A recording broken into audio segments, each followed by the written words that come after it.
Hello, my beautiful friends. I am Laurel Bleadon-Maffei with Illuminating Souls, welcoming you to this episode of Sleepy Bedtime Blessings, a podcast designed to help you rest, relax, and fall asleep, all while deepening in your connection with your beautiful team of angels who love you so. If we're meeting for the first time, I am an angelic practitioner, a spiritual teacher, and an encourager of souls. And I suppose one of the perks of having my own business is I get to give myself my own job title. And that's what I came up with. It makes me so happy whenever I say those words, because it is a reminder that I have the awesome blessing of, God willing, being a voice in the world that encourages you. I think we all could use more encouragement, yes? And so the angels and I are here to help encourage and inspire your spirit. So I offer one-on-one angel sessions, soul mentoring, and a wide variety of classes to help keep you inspired. And you can learn more at my website, illuminatingsouls.com, where you can also sign up for my daily inspiration email blast, and you'll receive an inspiring email from me every weekday. So lots of ways we can connect. And I want to thank you for listening. It is such a blessing to get to spend this time with you. And if you have been listening for a while and you are enjoying the podcast, it would be wonderful if you would leave a review and rating on the Apple Podcast app, or share about the podcast with some friends. We are growing by word of mouth. So anything you can do to help spread the word and spread the joy will be a blessing to our listenership. So thank you for being here. And now it's time to bring you soothing, loving waves of light to help you rest and relax. So there are different ways you can use this podcast. When I originally created it, I designed it to be a sleep podcast because I have been using sleep podcasts for years and I love them. And if you're going to use it in this way, I invite you to cozy on up and snuggle on in and get comfortable in your bed or wherever it is that you sleep. And I like to use earbuds, and I turn the volume down low, lower than I would if I were listening to an audiobook where I wanted to pay attention. And with a sleep podcast, the invitation is that you don't have to listen and pay attention to every word. It is intentionally designed to be a tiny bit boring, yet interesting. So I ramble a lot. I talked softly, and this is intentional so that the rhythm of my voice and the loving presence of the angels will help create a sweet sanctuary where you can drift off. I also know some of you listen during the daytime, whether you're commuting to or from work or going about your day, and I get to keep you company. So however you are guided to use this podcast, thank you so much for listening and for tuning in. I so appreciate this time with you. So as I record this, it is early morning and it is Valentine's Day here in the US. And I know Valentine's Day can be a mixed bag, and this is not going to be released until after Valentine's Day. But I thought I would bring in the sweet energies of this holiday for you. One of my childhood memories is of the giving of Valentines in school. And I remember we would each decorate our own box. Usually it was a shoe box or something with a slit at the top. And we would go around the classroom and give out our Valentines. And I remembered that there was a strategy that the kids that we liked the best, or the most popular kids in the class, would get the biggest Valentines. And then, we kind of go down the list to the smaller ones. And I want you to know that I would give you the biggest, most special Valentines that I had in my collection. And if we're really time traveling to my childhood, it might have Scooby-Doo on it, or it might have the Partridge Family. Maybe you would get a Valentine with Keith Partridge, aka David Cassidy. And then, of course, we usually would have those chalky candy hearts, but I wouldn't do that to you. I'm going to give you really good chocolate. And it's going to be astral chocolate, so you can have it. You don't have to worry about calories or food allergies or sugar. So I just want you to know that for me, spending my Valentine's morning sending you love brings me so much joy, and I want to share this joy with you. So we get to bathe in the divine love in this moment, and the angels are shining so much light upon you right now. So I'm going to call the angels in, even though they're already here. I love sharing the ritual with you. So I invite you to take a few nice deep breaths in and out, allowing your body to relax and receive the love that is flowing to you now.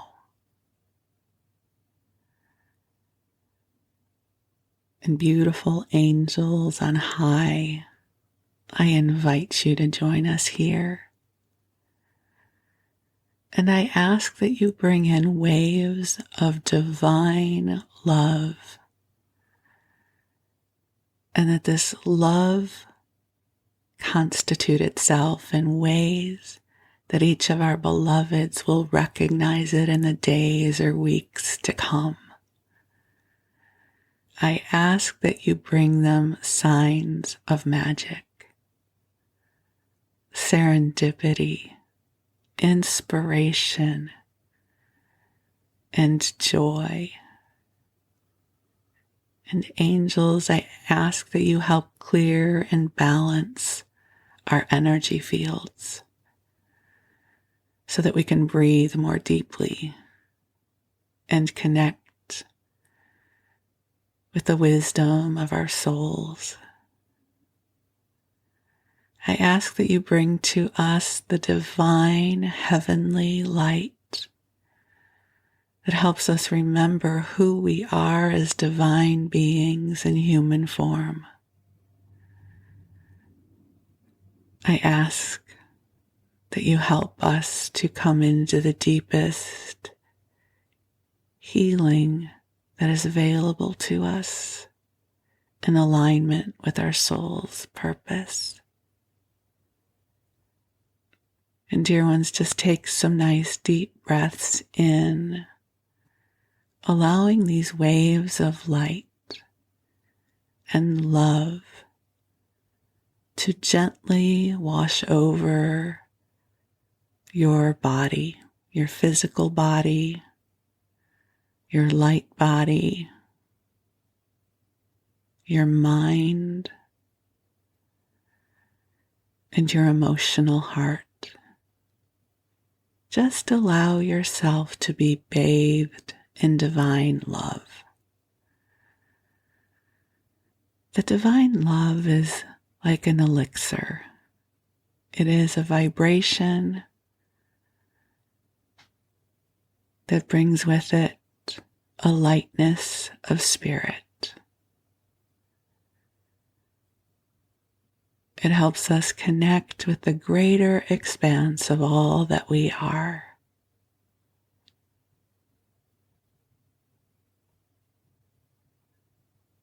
And so I ask the angels to also help you deepen in your knowingness of your soul's path. That beautiful opportunities and sparks of inspiration are being seeded in your name.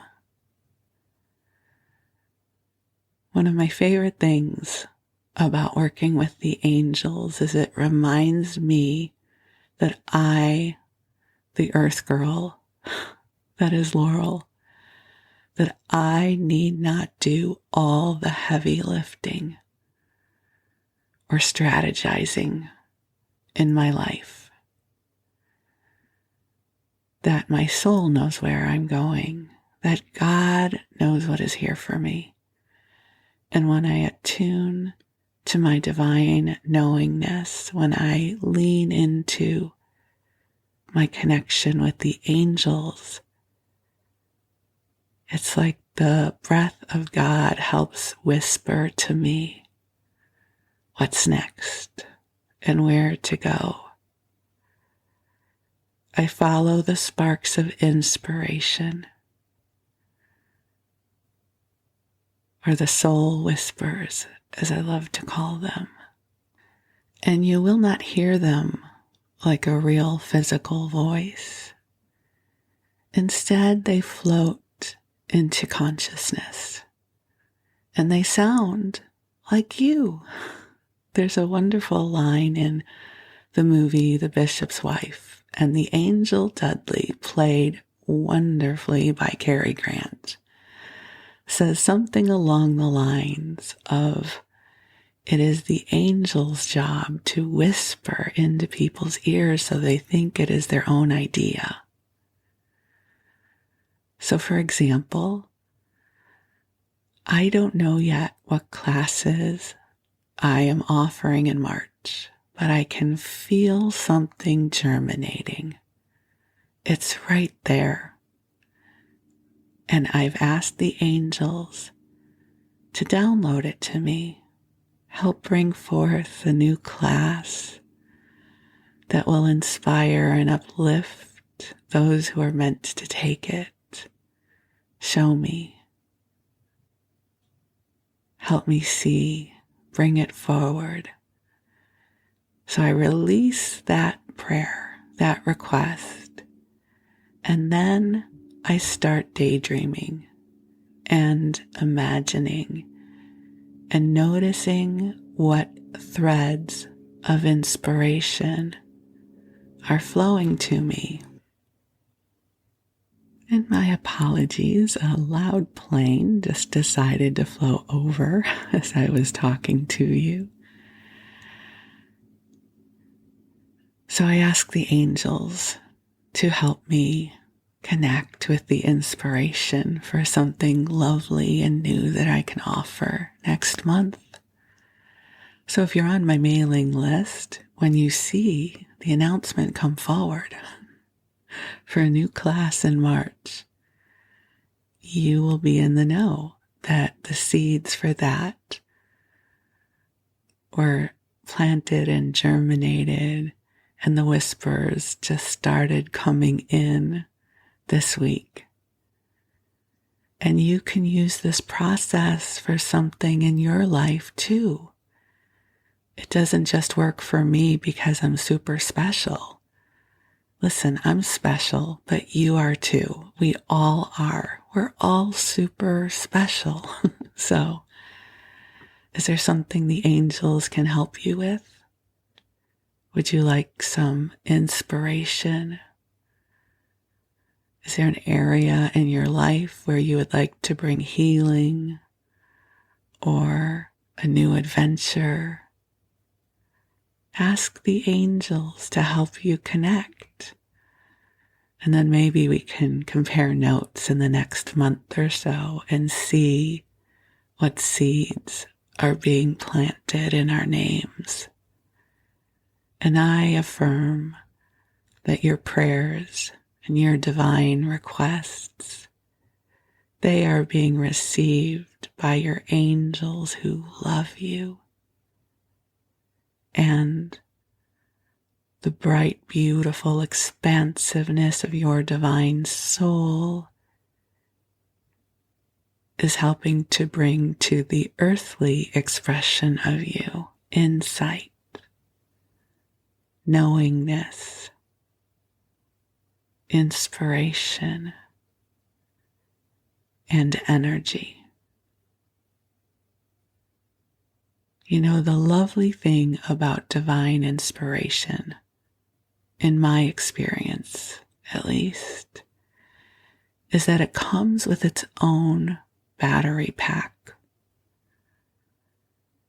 When divine inspiration finds me, it comes with energy, and I'm interested and I'm engaged. I don't feel like I have to push boulders up the hill. This is happening for me right now. I've been on a creative adventure, and I'm obsessed in the best way possible. I just want to engage with it. I want to play with it. I want to discover. I want to express. And nothing about it feels arduous. I was trying to come up with a word that would describe it. I want to engage and I want to learn. And this is what divine inspiration brings us.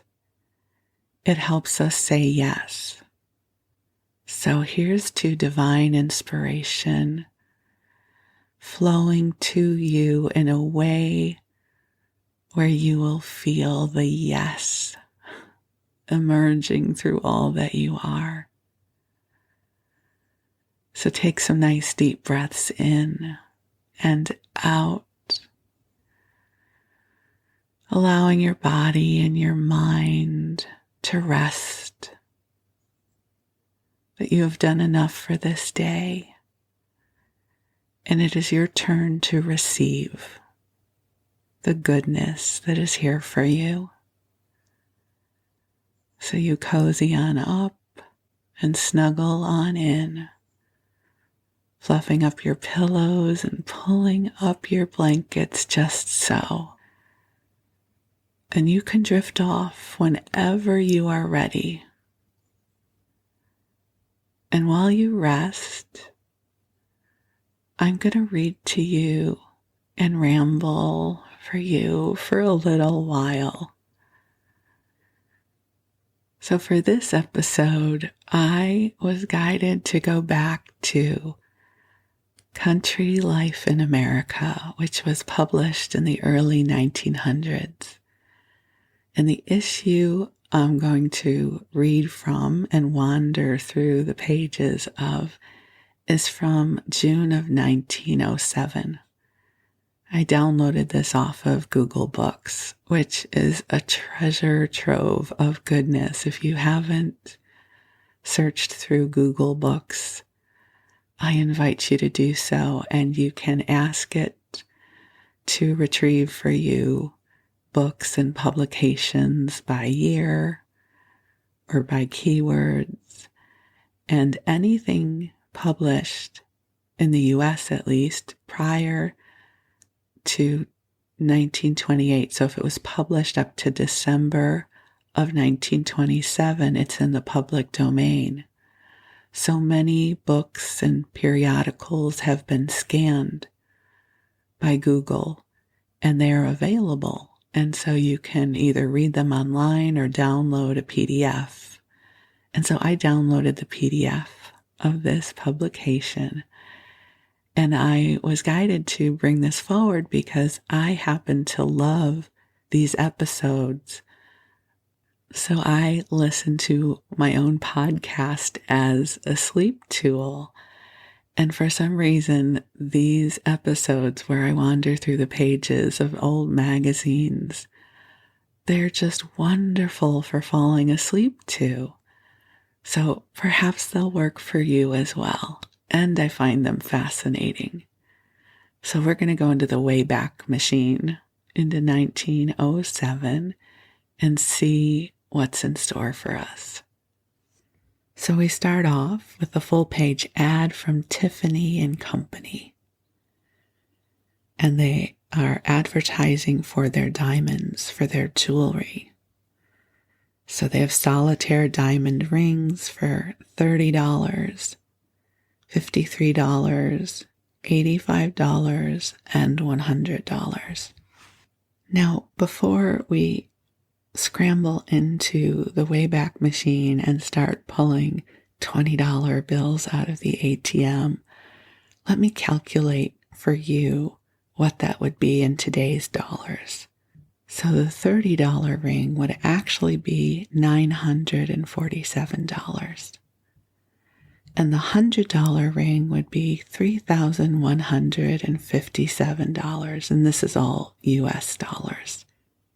So just something to think about, because time travel, while it might sound very intriguing from this perspective, I also have to remind myself that I would be a Jewish woman in these times and in all likelihood would not be earning this kind of money. I actually asked ChatGPT, which is AI, artificial intelligence, to help me understand that as a Jewish woman in my 30s, let's say, if I was around 30 years old, how much money I would be making per week. And it wasn't much. I could not have afforded a ring from Tiffany's, even in today's adjusted dollars. But we'll keep going. And now we're going to go to one of my favorite sections, which is the real estate section. So again, I'm going to adjust some of these for today's dollars, but one of the things that is so inviting to me is the sheer size of these estates. So when we talk about country life from the perspective of this publication, they aren't talking about it the way we might think about it today when we, at least for me, when I think of country life in America in 2023. I think of rural America. I think of farms. I think of agriculture. It's not that that was not considered the country back then, but this publication was really speaking about those who might want to leave the big cities like New York to go up to Westchester County or Connecticut or New Jersey because those areas hadn't yet been developed. So someone could buy a farm or a plot of land on Long Island or in New Jersey or Westchester County and have acres and acres of land. Nowadays, so much of those areas have been developed, right? Urban expansion has changed the landscape. So it's not only the amount of money that these estates cost, but the sheer size of them that I'm fascinated by. So we're going to start off with a section that is focusing on Montclair, New Jersey. So there's 3 homes in this particular advertisement, and they look enormous and beautiful. So one says, the above is a cut of Montclair residence located in a very desirable section of the town convenient to Lackawanna Station.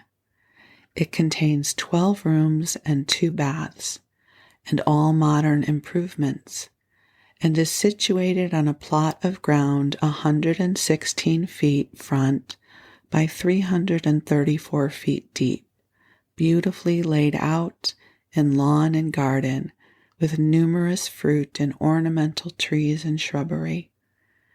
Can be secured for terms reasonable. And it's $20,000. And I did the calculations, and that would be the equivalent of $631,000 today. Here's another one. So they're saying at beautiful Montclair, the most attractive suburb of New York, a community noted for its charming homes, glorious views, and beautiful drives, such is Montclair. Situated as it is on the mountainside, commanding a magnificent view of the surrounding country, including New York City and the Palisades, Montclair has rightly been termed the, quote, Athens of New Jersey, quote. Its fine schools, popular clubs, and handsome homes are some of the features that have made the town attractive as a place of residence. Only 13 miles from New York and reached by both Lackawanna and Erie railroads. The residence pictured below is located on one of the choicest residential streets of Montclair and is within 8 minutes' walk of a station. It contains 14 rooms and 2 bathrooms, fitted with open sanitary plumbing, hardwood floors, separate lavatory, 3 open fireplaces, 4 balconies, large verandas, from which a fine view of the mountain may be had.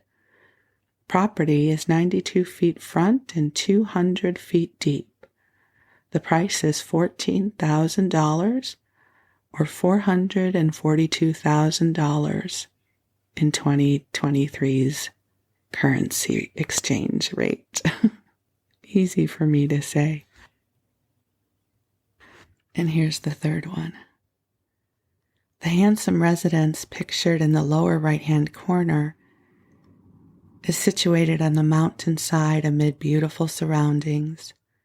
Elizabethan in design and constructed of brick and stucco, it is ideally located and commands a magnificent view. The interior of the house is very artistically finished and contains living room, reception hall, dining room, butler's pantry, and kitchen. The second floor contains 4 bedrooms, 2 bathrooms, and sun parlor. The third floor has 4 bedrooms and bathroom, tiled bathrooms, and nickel fixtures. Reception room hung in tapestries, and the dining room finished in leather. The plot has a frontage of 154 feet and a depth of 380 feet. The price is $28,000, or converted to the dollar of today, it would be $884,000. But so the second floor has 4 bedrooms and 2 bathrooms, and the third floor has 4 bedrooms and a bathroom.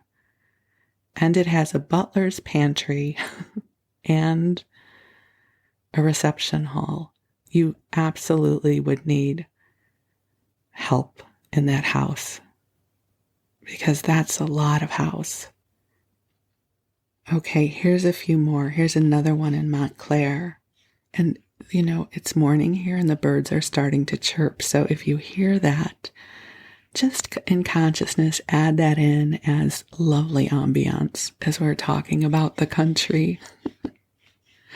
So, a gentleman's residence beautifully located on top of a mountain, surrounded by fine shade trees, commanding unsurpassed view of surrounding country on every side. Only 3 minutes from trolley line, built of stone, upper story natural shingle, containing 15 rooms, 2 baths, large stone piazzas. Who doesn't want a large stone piazza? That sounds lovely. And 2 balconies, good-sized sun parlor. House has hardwood oak floors and hardwood trim throughout. All modern improvements, electric light, gas, water, steam heat, in first-class condition, exquisitely decorated, can be bought furnished or unfurnished. Owner will give almost immediate possession. A rare opportunity to secure an excellently built home with most comfortable and artistic interior arrangement. The price is $22,500 unfurnished. $10,000 can remain in mortgage, and that would be $710,000 in today's value. But still, you couldn't touch a house like that for $710,000 now. It'd be in the millions for sure.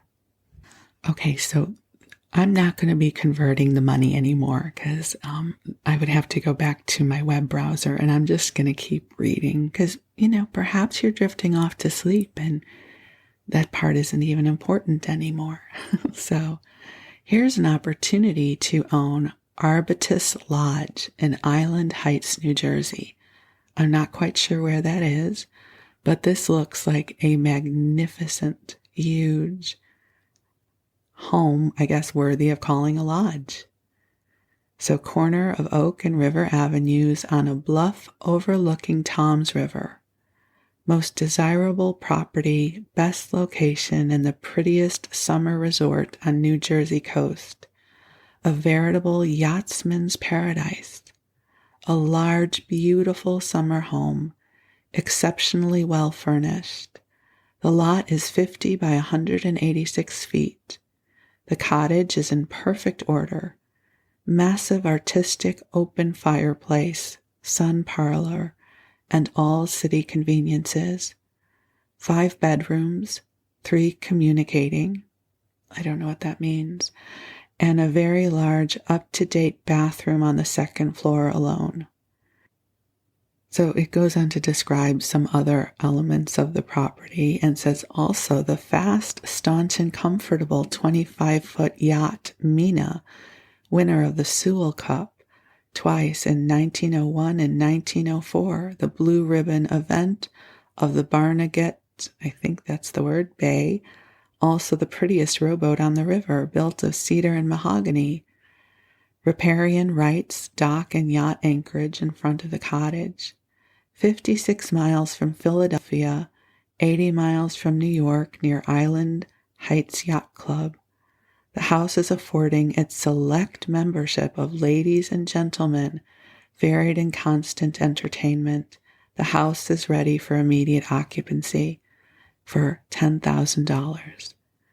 Now, just so we're clear, the affording its select membership, I would not be invited. So, so much for waxing poetic about 1907. As someone who is Jewish, I likely, unless I was a Rothschild, would not be welcome into the yacht club. So we can end that dream right there. Not that I've ever really wanted to go to a yacht club. Not that there's anything wrong with it, but not quite my thing.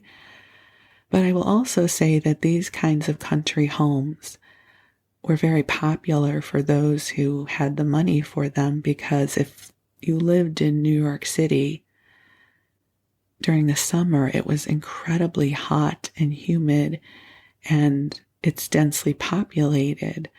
And so quite often, those people who had the money to do so, they would escape to the mountains or to the beaches, so they would have lovely summer homes for that. And I'm not quite sure. Oh, it's on the coast of Maine. Oh my gosh, listen to this. Overlooking the ocean.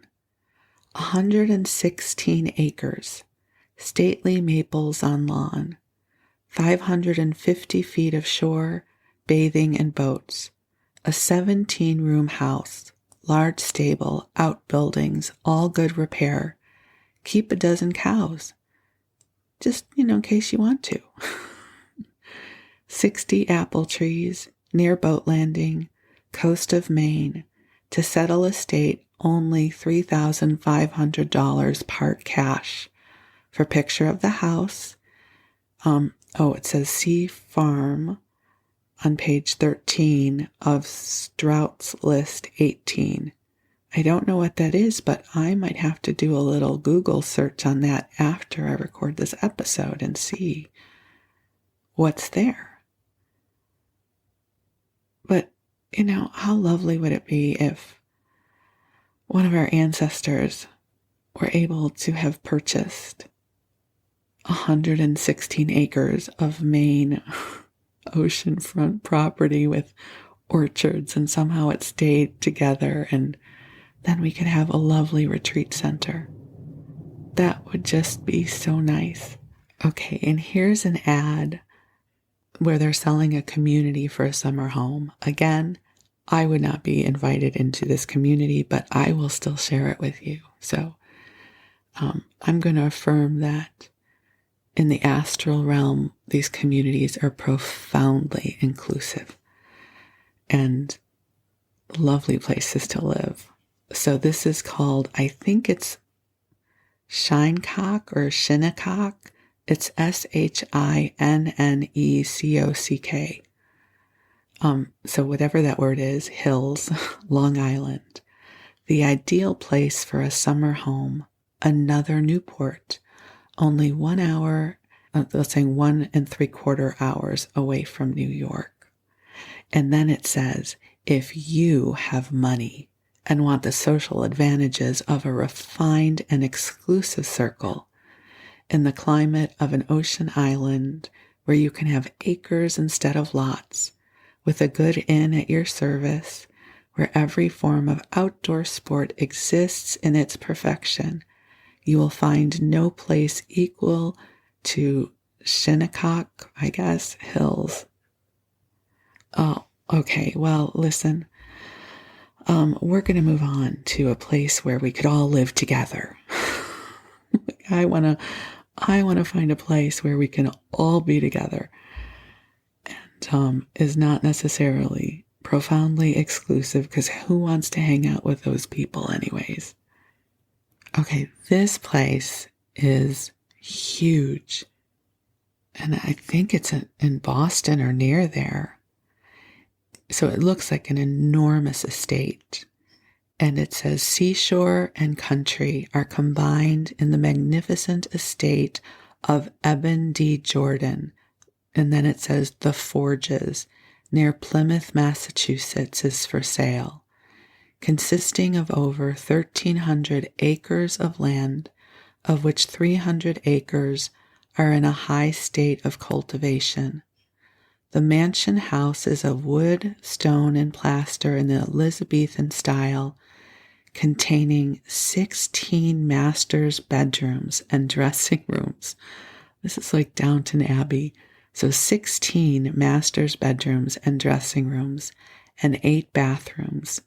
Also 8 servants' bedrooms and 2 bathrooms. The ground floor contains large square hall, living room, dining room, pantries, kitchen, laundry, etc. Also a large music room, billiard room, and smoking room, all handsomely finished. In front of the house is the forecourt, and on the south side the terrace garden overlooking the Forge Pond. Oak woods are in the rear towards the northwest. There is a well-planned private stable, 2 large breeding stables, 1 large covered riding ring, greenhouses with vegetables and flower garden, cow barn, dairy, piggery, and other various forms of farm buildings, library and entertainment hall, a manager's house, and 12 cottages, all in excellent condition. Electric lighting, and all the larger buildings. The furniture in the mansion house could be purchased. An abundant supply of pure water, ponds, trout brooks, and trout hatchery. The views are unusually fine over a rolling country and the ocean about 1 mile distant. There are state roads to Plymouth 5 miles away and to Boston, also in several other directions. There is a direct railroad connection with New York, Fall River, and Newport.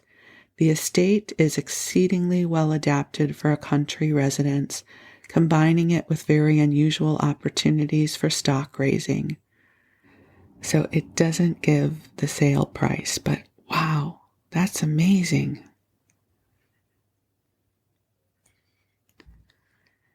And here's another one. This is in Massachusetts, another ginormous house. It says $16,000 buys this delightful seashore villa with about 50,000 square feet of ground. I don't know about you. I would love to manifest a delightful seashore villa in an inclusive community where we could all be welcome and enjoy life. So this is Belle Vista, which means beautiful view, I guess it says. Allerton Hull, Massachusetts. Cannot be duplicated for $35,000. This house is in perfect condition, freshly painted, has 17 rooms, hardwood finish, 5 open fireplaces, furnace heat in every room, electric lights throughout. The grounds are laid out with shrubbery, vines, and small trees.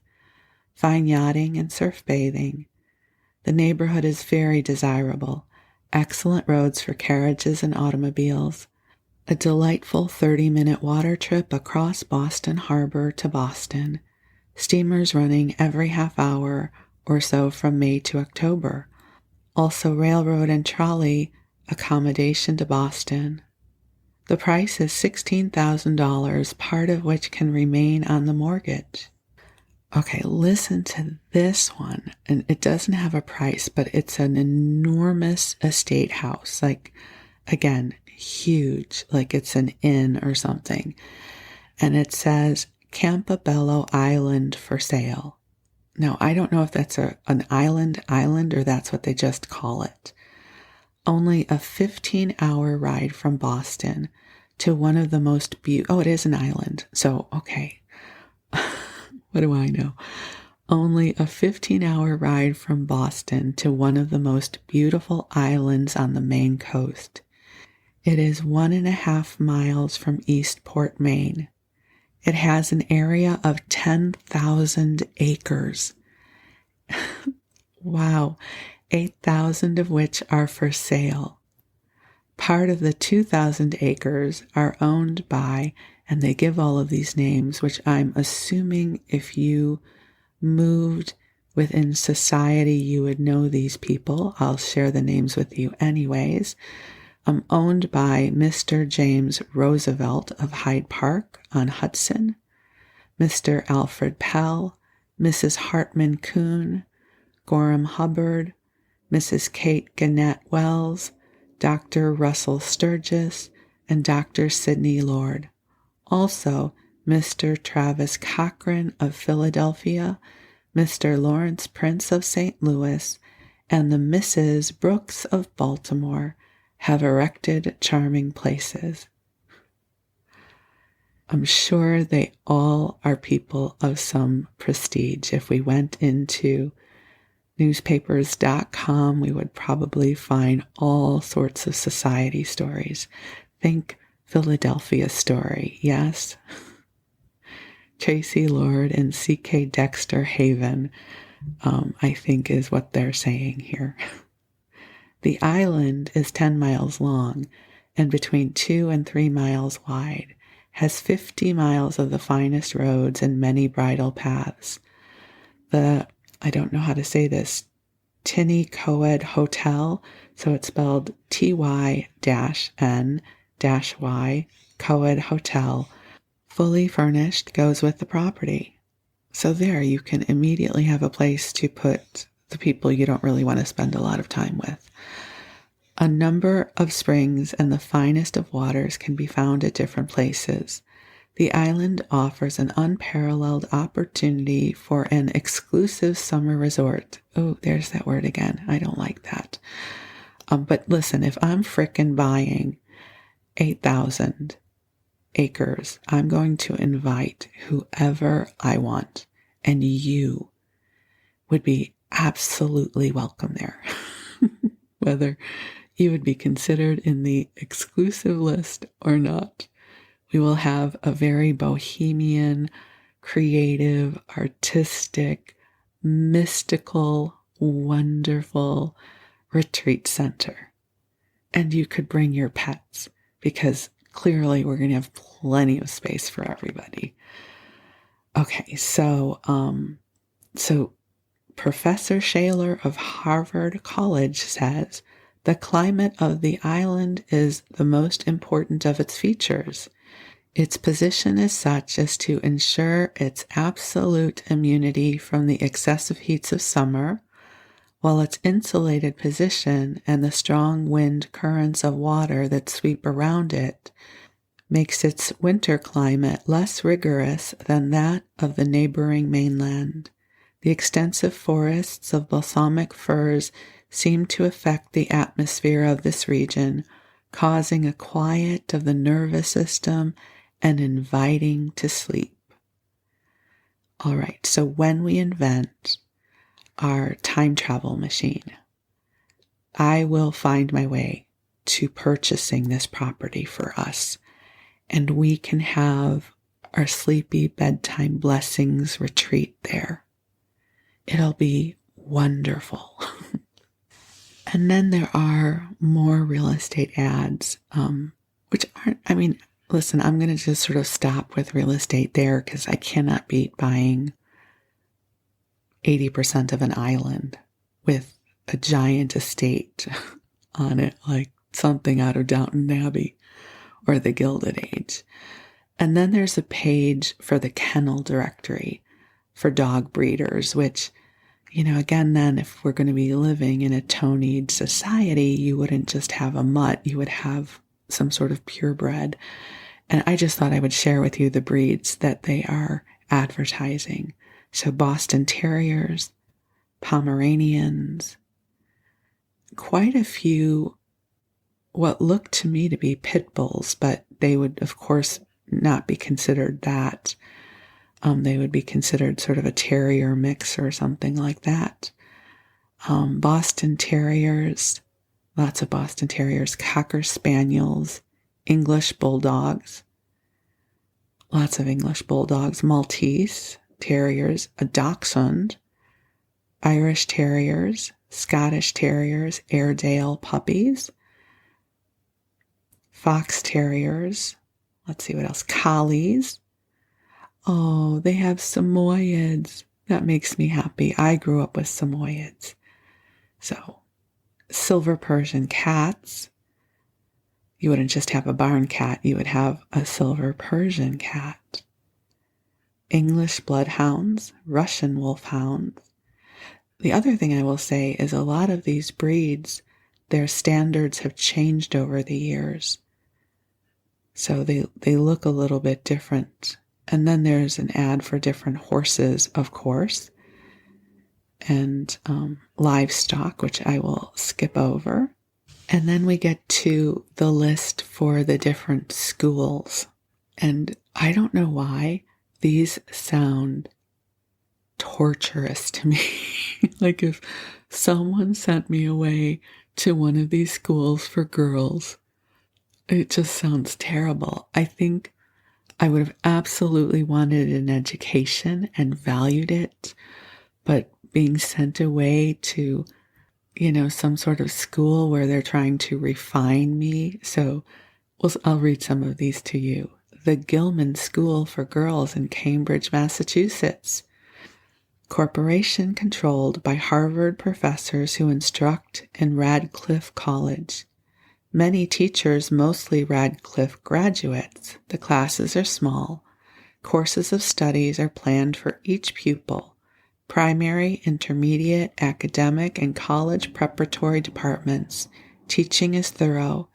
Examinations required only of girls going to college. Well, okay, that doesn't sound bad. Okay, so I'd be okay with that part, I think. Schoolhouse and residence separate, built to be full of sunshine and good air. Basketball, tennis, Radcliffe Gymnasium, and swimming pool. No, I would want none of those. Harvard museums, I'd be interested in that, and Boston afford great facilities and peculiar attractions. Now, I don't think they mean peculiar the way we would think of that, but peculiar attractions, I'm all for. That sounds very interesting. Okay, Quincy Mansion School for Girls in Quincy, Massachusetts. Beautifully located 6 miles from Boston in one of the most healthful suburbs, a fine estate of 8 acres, ample grounds for outdoor recreation, artificial lake for boating and skating, 3 fine buildings, large library, gymnasium, regular and graduate courses of study, advantages in art, music, and languages, college preparation and certificate, large corps of experienced teachers. Now this one sounds good. European travel and study. Sign me up. 9 months trip, 5 months of study under the best masters in Florence, the great art center of Europe, and a city noted for its delightful social life. 4 months devoted to travel, number of young ladies limited to 6. For rates and circular address, and then they tell you where to mail. Okay, that sounds amazing. And then we've got military school for boys, which sounds awful. The Mitchell Military Boys School, a thoroughly modern military home school. Just ick. No thank you. Oh, this sounds terrible. Lazel Seminary for Young Women. Briefly, the school aim is to cultivate the intellect, develop a sound body, and to fit the student for the womanly duties of life. Ew. No, thank you.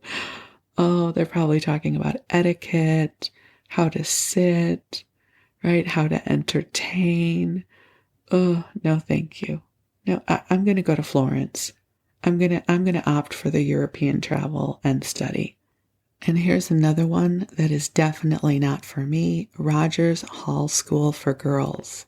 And it's an image of a girl or woman, I guess. So she would, be in her late teens perhaps. And she is holding a golf club. So right there you have completely lost me, but perhaps you would like this. So it says, faces Rogers Fort Hill Park, beautiful grounds devoted to outdoor spaces, golf, tennis, basketball, field hockey, horseback riding. So the only thing I would be interested in is horseback riding there. But maybe you would like these things, so I'll read it to you because maybe this is where you would want to go. So thorough preparation for Bryn Mawr and Radcliffe examinations. Certificate admits to Smith, Vassar, and Wellesley. Advanced general course for graduates of high schools. Listen, I shouldn't poo-poo that. For somebody, that may be their dream come true. We do have another military academy, which just makes me feel sad. Okay, this next school just reminds me of the limited roles and opportunities that were available, especially to women back then, or girls. This is Miss Baird's home school for girls. 1 hour from New York City and 5 hours from Boston via the railroads. Ideal environment for study and recreation, broad culture, real training of the body, mind, and manners. The home life is replete with inspiration tending to develop each girl into a useful and attractive member of the family and of society. I would have completely rebelled against all of that. This is going to be a little of a, not really a non sequitur, but perhaps a little tangent. One of my favorite books in terms of somebody who inspires me is Beatrice Wood's autobiography called I Shock Myself. So Beatrice Wood was an artist, and she lived to be 105 years old. She was a potter, and she passed away in the 90s, I think. And in her autobiography, she talks about how she was raised to be a socialite. So this kind of life that Miss Baird's homeschool for girls would have prepared her for. I'm not saying she went there, but it's that kind of culture, right? So she was raised to be a socialite. And what she wanted to do was to be an artist. So she convinced her parents to send her to Paris to study art with a chaperone. And she ditched the chaperone and she got herself a garret apartment, which is like the attic apartment that she had to get up to the apartment through these rickety stairs. And she says in the autobiography that the walls of her little apartment were lined with her paintings and drawings. And she says they were terrible, but she did not care because she was an artist living in Paris. And I love that spirit and that energy. And so as I'm reading about these schools and exclusivity and the roles, it's a reminder that it really took a lot of courage and vision and sense of vitality and worthiness to break out of the roles, especially if you were someone who didn't feel like the role that was expected of you fit you. Listen, for I'm sure for many of the people of those eras, these roles were their dreams come true, right? If someone wanted this to be adept in etiquette and social graces and posture and conversation and how to plan the perfect dinner party, that's wonderful if that's someone's dream. I absolutely know that if I were Laurel back then, none of this would have been available to me. I would be a housewife in all likelihood. If I was working, I would probably be a stenographer or I'd work in a shop. And, life would be what it is. And I think that we are so blessed to live in this time and space, especially those of us who live in the Western world, that we can blossom in the ways that bring us a deep sense of fulfillment. So God bless all those who had to attend these schools, especially if they didn't want to be there. So I hope that wasn't too much of a digression. Well, this one sounds interesting, and I couldn't go because I would be a girl, but this one sounds cool. The Summer Cavalry School in Culver, Indiana. What could be finer for a boy's vacation, or I'm going to say, and a girl's too? What could be finer for a child's education than a course in horsemanship? Sign me up. Because I think had I had the opportunity to learn horsemanship when I was young, I could have found my center of balance. Think of the satisfaction of learning how to ride, the fun, the hardened muscles, and the increased pluck and perseverance, and the wholesome refreshment of a summer in the saddle. Careful oversight, select associates. Well, there we are with that word again. But we would go together, so it would be okay. wholesome and beautiful surroundings, a great variety of aquatic and athletic sports, a splendid trip to the Jamestown Exposition, a feature this summer. So the part that I would have loved would be going to some kind of horse camp. I loved the idea of horses as a kid, but I lived in Skokie, where, horses weren't really a thing. There was a stable. It was Harm's stable. And I did get to take horseback riding lessons. But one of my great disappointments of physical world reality was that the ease with which I could ride horses in my daydreams and in my imagination had absolutely no bearing on my reality. My experience of horseback riding was I was still clumsy in the saddle, and I jiggled a lot, and I was afraid. And that was a deep disappointment when I realized that I was never going to be able to ride a horse and gallop across the open plain in sheer exhilaration and delight the way people did in the movies and on television. Because in my mind, I should be able to do that. And then in reality, I had this, chunky body, and my center of gravity is elusive at best.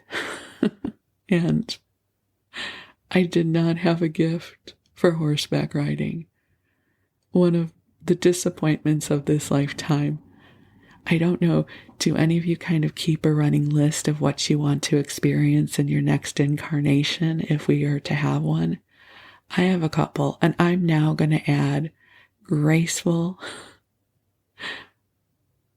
in the saddle, riding horses, where I have a wonderful relationship with the horses and they with me, and they get to have amazing lives and be out, in great green expanses. And every once in a while we get to go riding together. If you're wondering what else is on my list, that I am happy I find my beautiful partner. I will have an amazing singing voice where I will get to sing gospel music, and I will get to be on Broadway as a singer and a dancer, and sing with big choirs and make beautiful music, and I will be able to dance, and I wouldn't mind knowing how to ice skate really well. And there's other things on my list, but just so you know, this summer Cavalry school in Culver, Indiana has reminded me of my dream of being a good horseback rider, which never came true. But that's okay, because many of my other dreams did come true. So I will not bemoan the loss of that dream, but I will share it with you. So we'll buy an island with a beautiful Downton Abbey-like estate where we can hang out with horses and animals, and you can bring your dogs and your cats, and they're all going to get along. And we'll have some amazing chefs who make us delicious and healthy and not so healthy food. And we can go boating. I don't know the first thing about boating, but that just sounds lovely. Kind of lazing along on a boat. We'll have a labyrinth, so we can walk the labyrinth in quiet contemplation. We'll have outdoor fire pits where we can sit around and share our stories and watch the sky and the stars and the fireflies, and it's going to be lovely. So I will send you the astral brochure for our astral retreat. So I think we'll end here. We didn't even get to any articles. But there's a lot of dreaminess to these opportunities, these estates, and this conversation. So thank you for allowing me to spend this time with you. I am so deeply grateful for you, and you are precious in all the world. I love you very much, and we will talk again soon. Thank you.